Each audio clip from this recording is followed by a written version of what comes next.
Hello mga cakes, meron na naman akong napakalaking parcel na dumating. Isang foldable ladder ito, 6 layer. Grabe, ang saya ko talaga nung dumating to kasi matagal ko na itong hinahanap. Tara, buksan na natin. Bakit ko ba gusto tong ladder na to? Una, foldable siya. So kahit maliit lang ang space niyo sa bahay, kaya siya ilagay sa kahit saan lang. Pwede sa likod ng pinto.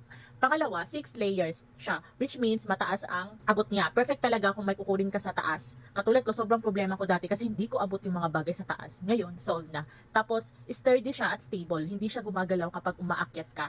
So, safe gamitin kahit mag-isa ka lang sa bahay. Lightweight din siya, kaya kahit babae, kaya dalhin at ilipat-lipat kung saan mo ilagay or saan mo kailangan. Pero mga kids, alam niyo ba ang anong pinaka the best part? Libre ko itong na-avail. Oo, hindi ako nagbayad nito.